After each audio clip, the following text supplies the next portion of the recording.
Hello again, Dan Alasso with History for Today. And today I actually linked my main live version of my personal note-taking vault in Obsidian to Readwise.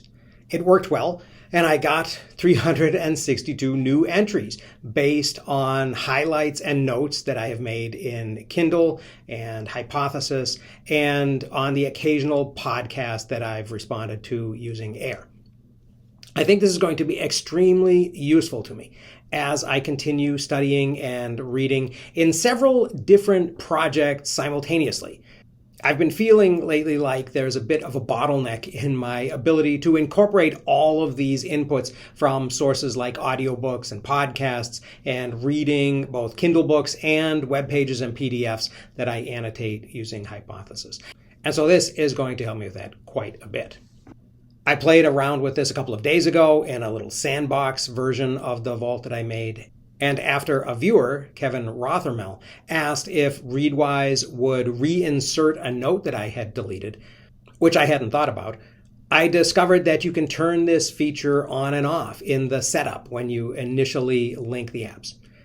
I decided to turn the feature off so that when I edit a note and move it out of the Readwise inbox, it won't automatically reappear, and if I leave it in the inbox, it won't reset my edited note to the original that's coming back again out of Readwise.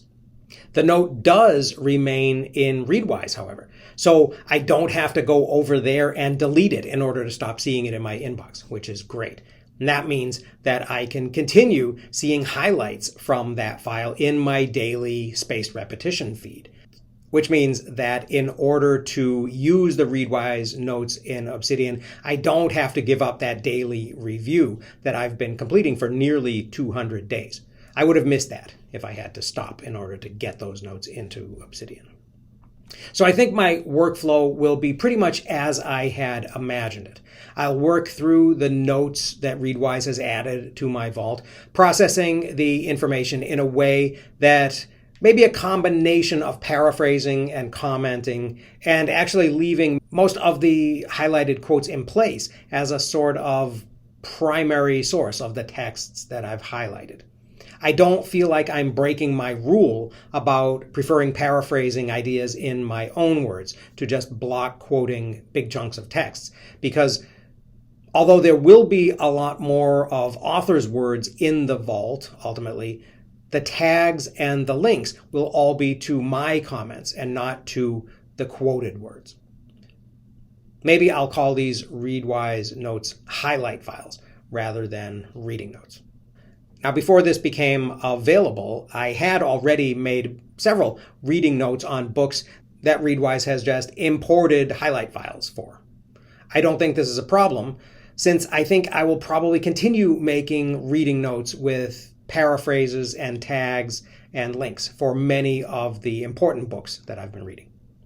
Some of them, however, will probably have enough of my own thoughts in them that I may just turn the highlight file into a reading note as well, for books that are maybe a little bit less important to me, rather than reinventing the wheel and copying all my comments into a new note. So there will probably end up being some links and tags in the highlight files as well as in my own reading notes.